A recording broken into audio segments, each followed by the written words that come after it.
C'est l'histoire d'un propriétaire qui vend sa résidence secondaire. Un propriétaire vend sa résidence secondaire et demande à bénéficier de l'exonération d'impôt applicable dans ce cas.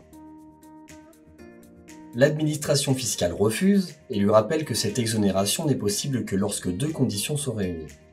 D'une part, il ne faut pas avoir été propriétaire d'une résidence principale dans les 4 ans précédant la vente de la résidence secondaire.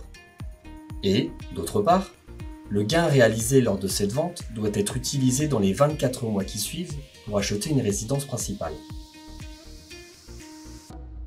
Le propriétaire admet que la vente de sa résidence secondaire a effectivement eu lieu après l'achat de sa résidence principale, mais puisqu'il avait pour projet de la vendre bien avant cette acquisition, il estime que les conditions sont ici respectées.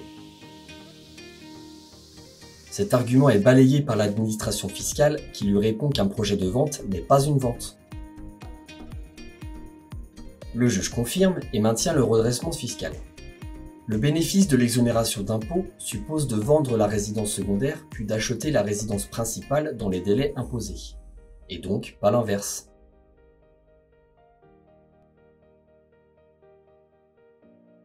Dans cette hypothèse, pour que la plus-value réalisée soit exonérée d'impôt, il aurait fallu que la vente de la résidence secondaire intervienne avant l'achat de la résidence principale et que le gain réalisé lors de cette vente soit utilisé pour acheter la résidence principale dans le délai imparti.